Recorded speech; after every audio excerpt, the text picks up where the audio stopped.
और आज यानी कि 30 जनवरी से विश्व प्रसिद्ध जयपुर लिटरेचर फेस्टिवल का आगाज होगा। इस बार 18वां जयपुर लिटरेचर फेस्टिवल 3 फरवरी तक आयोजित होगा। इस फेस्ट में सूर्य महल में इस बार सत्र आयोजित होंगे और मुगल टेंट में फूड कोर्ट रहेगा। वहां की तस्वीरें हम आपको दिखाते हैं कैसी तैयारियां हैं। और इस वक्त यहां पर इम्तियाज अली पहुंचे हुए हैं और इस कार्यक्रम में गीतांजलि श्री और जावेद अख्तर भी इस कार्यक्रम में शामिल होने के लिए पहुंचे हुए हैं। विश्व प्रसिद्ध जयपुर लिटरेचर फेस्टिवल का आगाज हो चुका है। 3 फरवरी तक इस कार्यक्रम का आयोजन होगा और आपको बता दें कि सूर्य महल में सत्र होंगे और मुगल टेंट में फूड कोर्ट लगाए गए हैं। अमोल पालेकर, मानव कौल, इम्तियाज अली भी इस कार्यक्रम में शामिल हैं।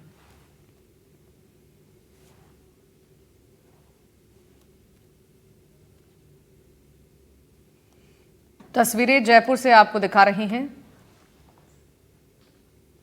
18वां जयपुर लिटरेचर फेस्टिवल का आगाज हुआ है और 30 जनवरी से यानी कि आज से इस फेस्टिवल का आगाज हो रहा है। इस बार 18वां जयपुर लिटरेचर फेस्टिवल 3 फरवरी तक आयोजित होगा।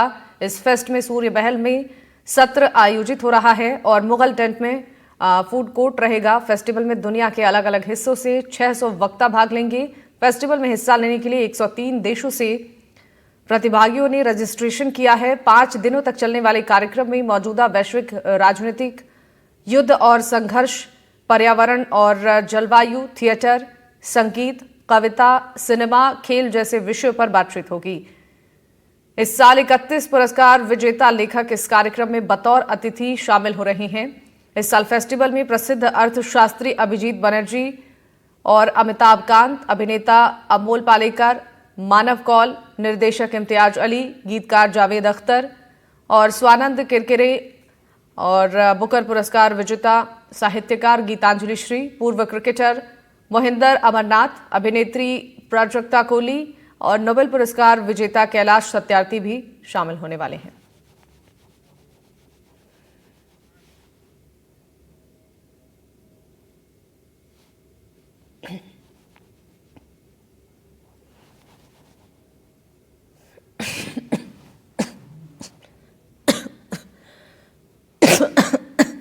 का तारुफ करवा दिया गया है, इंट्रोडक्शन दे दिया गया है।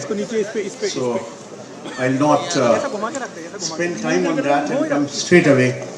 जैसा हमारे पब्लिशर अशोक माहेश्वरी जी ने आप सबको बताया कि ये दोहों पे किताब लिखी है और दोहे तमाम लोग जो हैं वो चंद्र बरदाई साहब से, जिन्होंने कि पृथ्वीराज रासो लिखी थी, अमीर खुसरो उसके बाद में, और उसके बाद में तमाम नाम जो उन्होंने लिए, चाहे रहीम, कबीर, तुलसी, रसखान, तमाम लोगों ने दोहे लिखे।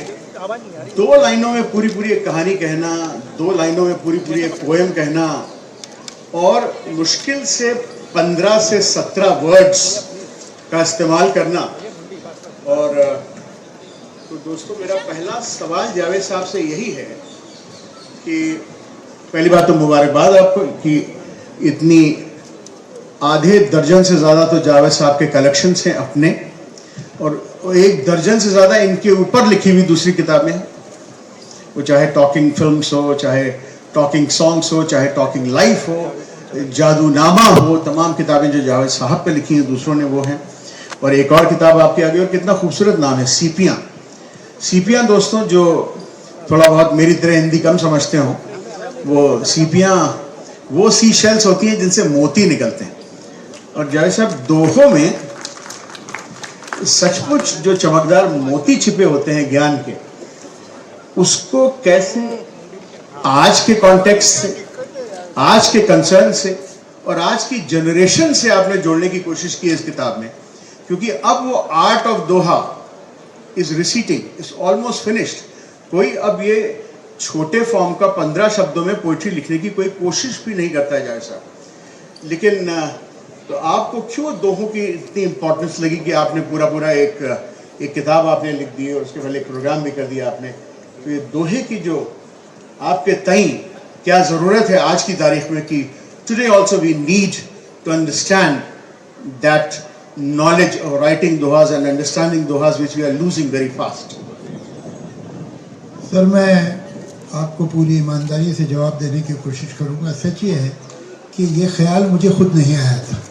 ये हमारे एक दोस्त हैं विक्रम मेहरा साहब, जो पहले टाटा स्काई में होते थे, अब वो सारे गामा के CEO हैं, बड़े क्रिएटिव आदमी हैं। उन्होंने मुझसे, जब वो टाटा स्काई में थे CEO वहाँ के, तो उन्होंने मुझसे कहा कि दोहा जो एक फॉर्म ऑफ राइटिंग है, पोइट्री है, ये बहुत इग्नोर हो गया है, लोग इसके बारे में जानते नहीं। लोग जो जानते हैं, जिन्होंने नाम भी सुना, तो वो समझते हैं गांव की कोई पाठशाला में ये सब पढ़ाए जाते होंगे। जो अर्बन लोग हैं, जो मॉडर्न लोग हैं, उनका दोहों से क्या संबंध है और वो क्यों ये सब जाने। तो ये ख्याल लोगों के दिलों में है। मुझे ऐसा लगता है कि इस बारे में आप कुछ बात कर सकते हैं जिससे कुछ फ़ायदा हो। अब वो फ़ायदा हुआ कि नहीं हुआ वो तो नहीं मालूम, लेकिन मुझे ये बात बहुत सही लगी।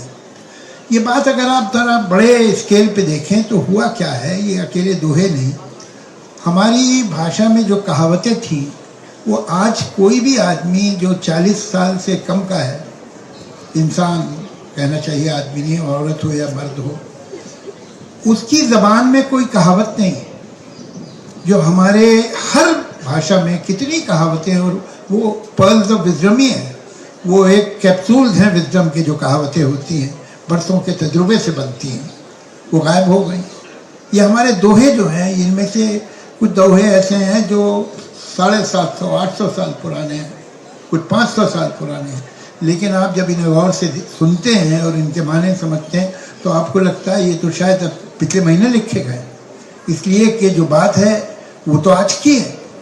सच ये है कि जैसे संगीत में 7 सुर होते हो, दुनिया का तमाम जो संगीत है वो इन्हीं 7 सुरों में बना है। उसी तरह एक सरगम ह्यूमन इमोशन और फीलिंग की भी है। तो ऊपर से चीज़ें चेंज होती रहे हैं, घोड़ा गाड़ी की जगह मोटर कार आ जाए और हवाई जहाज़ आ जाए, ट्रेन आ जाए, कबूतर के बजाय आप मोबाइल से मैसेजेस भेजना शुरू कर दें, वो सब हो जाए, लेकिन वो सरगम जो ह्यूमन इमोशंस की, ह्यूमन फीलिंग्स की हैं, वो तो सेम, वो तो नहीं चेंज होंगी, वो सरगम वही रहेगी। उस पर आप नए नए गीत बना सकते हैं, सरगम नहीं बदलेगी। तो वही सरगम जो है हमें सुनाई देती है इन दोहों में। और ये दोहे जो हैं, these are really pearls of wisdom, कि इतनी सी 2 लाइनों में, दोहा से ही मतलब है 2 से 2, तो वो क्या बात कह जाते हैं और वो कितनी कंटेम्प्रेरी है।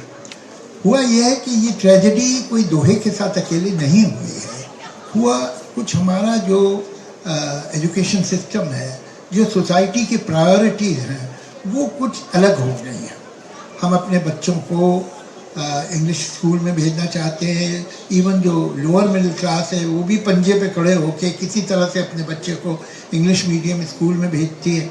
मैं इंग्लिश की इम्पोर्टेंस से इनकार नहीं करता हूँ, बल्कि मैं समझता हूँ कि अगर आप अपने बच्चे को इंग्लिश नहीं सिखाएंगे तो उसके साथ ज़्यादती करेंगे। लेकिन ये learning of some other language should not be at the cost of your own language.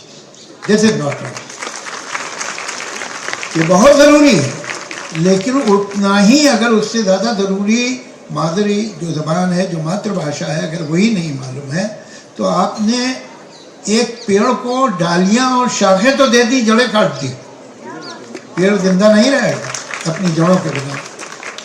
तो कहीं ये हुआ है कि जो हमारी यंगर जनरेशन है वो अपनी भाषा से कट गई है। भाषा सिर्फ कम्युनिकेशन, तुमने कहा और मैंने कहा ही नहीं होती। भाषा, language is the vehicle in which the culture, tradition, continuity travels in that cultural continuity. आपने ज़बान से एक बच्चे को काट दिया तो वो अपने कल्चर से, अपनी हिस्ट्री से, अपनी परंपरा से, अपने संस्कार से कट गया। तो ये चीज़ें रिवाइव होनी चाहिए, but again not at the cost of the modern education, not at the cost of English, which is not a language of England anymore. It's the international language. And this world is shrinking by the virtue of the source of information and so on. So we cannot survive without English. हमारी आज IT में जो position Asia में इतनी बड़ी है वो इसी वजह है कि हिंदुस्तानी जो थे they had some facility in English. तो वो तो ज़रूरी है, वो उसकी मैं इम्पोर्टेंस कम नहीं, I am not saying this language versus that language. I would like to see children multilingual, और अपनी भाषा भी जानना बहुत ज़रूरी है। और जब उसे हमने छोड़ा तो दोहे भी उसमें रह गए। तो ये बात मुझे बहुत इम्पोर्टेंट लगी, बहुत एंगल से, और इनकी जो रेलेवेंस है उसमें तो कोई शक ही नहीं है। वो तभी आप सुनिएगा। ये एक अजीब सिचुएशन में मैं बैठा हुआ हूँ। आमतौर से ये होता है कि जो बात करने वाला होता है, जिसका इंटरव्यू लिया जा रहा है, वो बहुत ज़्यादा जानता है, और जो ले रहा है वो उतना नहीं जानता। यहाँ एग्जैक्टली उल्टा है। तो ये जितना जानते हैं, इनकी सारी बातों पे यकीन न कीजिएगा। जिस दिन मैं आधा जान गया तो मैं बहुत खुश रहूँगा अपने आप से। लेकिन फिर भी चलिए, एक ना एक दिन तो ऐसा हो नहीं था, आज ही सही।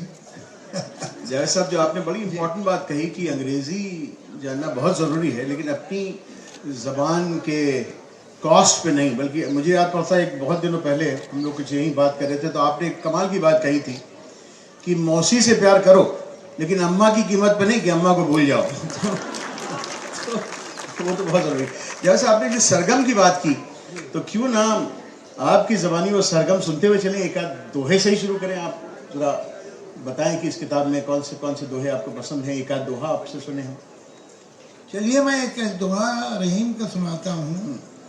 अब देखिए, ये 500 साल 550 साल पहले लिखा गया है। रहीम जो थे, ये अकबर के पोइट लॉरेट थे, और फिर बनारस में भी बहुत दिनों रहे। And he was very close to Tulsidas ji. और अकबर ने इनसे ही कहा था कि भाई कोशिश करो कि तुलसीदास जी भी नवरत्नों में आ जाएं। तो उन्होंने बात भी की तुलसीदास जी से। तो तुलसीदास ने बड़ा अच्छा जवाब दिया।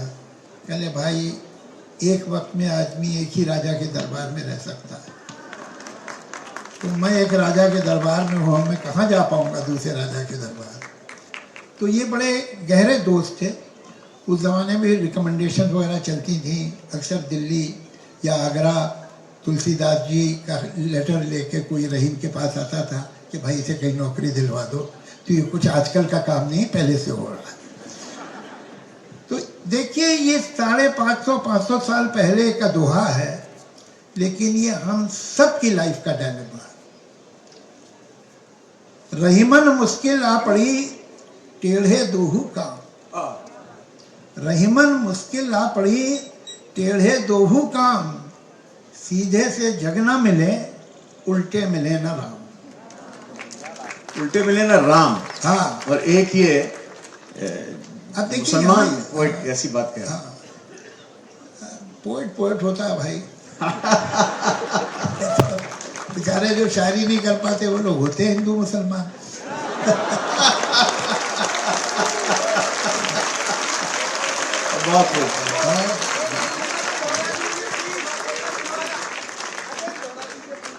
करना भी जरूरी नहीं, समझना भी जरूरी है। अगर करते नहीं है तो समझते हैं तो भी अलग तरह के लोग होते हैं। पोइट्री तो लैंग्वेज ऑफ लव है। आप एक बात देखिए, दुनिया में आप फाशिज्म की हिस्ट्री उठा के देखिए। वो नाज़ी गवर्नमेंट हो, उससे पहले क्या है, स्पेन में जो डिक्टेटरशिप रही है, जो लैटिन अमेरिका में डिक्टेटरशिप, फैशिस्ट वो राइट विंगर रहे हैं, ये Catholic fanatics and so on. दुनिया में किसी फाशिस्ट ऑर्गेनाइजेशन में या आइडियोलॉजी में एक पोइट नहीं पैदा किया बड़ा। फाशिज्म में पोइट्री नहीं होती है, इसलिए कि पोइट्री मोहब्बत की ज़बान है और फाशिज्म नफरत की ज़बान है। कोई पोइट का नाम बता रहे हैं आप, फाशिस्ट पोइट का? नहीं होगा, नहीं हो सकता, होता ही नहीं। तो बात कहाँ से चली थी? बात हम लोग रहीम की कर रहे थे, और रहीम ने कैसे ये जी बात निकली। अब ये मुश्किल दो काम। हम दोनों की भी जिंदगी, यहाँ पर राम सिंबल है सच्चाई का, ईमानदारी का, संस्कार का, कॉन्शियंस का। अगर आप इन्हें निभाते हैं तो दुनिया हाथ से निकलती है। इसलिए कि दुनिया में तो बड़े कर्तव्य करने पड़ते हैं, बड़े पैतरे बदलने पड़ते हैं। अब इधर आप जाते हैं तो आपको राम से दूरी हो जाती है। राम जो सच्चाई है, राम जो कॉन्शियंस है, राम जो ईमानदारी है, वो हाथ से निकलती दिखाई देती है। तो आदमी किधर जाए? तो ये आज की भी समस्या है उस साल इस बात 100 साल पहले की भी सरगम में ये नोट था। जैसा बल्कि रहीम साहब का जिक्र किया क्योंकि आपने, और सन 1600 में रहीम अकबर के साथ और टोडरमल के साथ और मानसिंह के साथ बनारस गए और रामचरितमानस लिखी जा चुकी थी। तो रोज वो दशाश्वमेध घाट से तुलसी घाट तक नाव लेके जाते थे ये दोनों लोग, रहीम साहब और मानसिंह जी, और वहाँ जाके तुलसी जी से सुनते थे। उन दिनों तुलसी पढ़ा करते थे। तो अकबर ने एक दिन पूछ लिया कि भाई क्या ऐसा सुन रहे हो तुम, क्या है क्या ये जहाँ रोज तुम लोग चले जाते हो शाम को। और एक पोएट दूसरे पोएट की तारीफ करे, ये ज़रा थोड़े से कंजूस होते हैं इसमें मामले में लोग, लेकिन रहीम ने कहा अकबर को समझाते हुए रामचरितमानस के लिए, रामचरितमानस विमल, विमल मतलब पाक, साफ, अच्छा, शुद्ध, रामचरितमानस विमलु संतन जीवन प्राण, संतों के जीवन की जिंदगी है। रामचरितमानस विमलु संतन जीवन प्राण, हिंदुआन के वेद सम जब नहीं प्रकट कुरान। मुसलमानों के लिए प्रकट कुरान है और हिंदुओं के लिए वेद है। इस तरह से एक आदमी ने तारीफ की और रहीम साहब तारीफ कर रहे हैं तुलसी की और उनकी किताब की। ये जो बड़प्पन था रहीम जैसे आदमी का, ये बड़प्पन तो बड़े ही आदमियों का हो सकता है। तो इसलिए कि देखिए अपना नुकसान तो कोई नहीं चाहता, चाहे छोटा हो बड़ा हो मध्यम। साहित्य महाकुंभ की तस्वीरें आपको राजधानी जयपुर से दिखा रहे थे और इसी के साथ इस बुलेटिन में फिलहाल के लिए बस इतना ही। नमस्कार।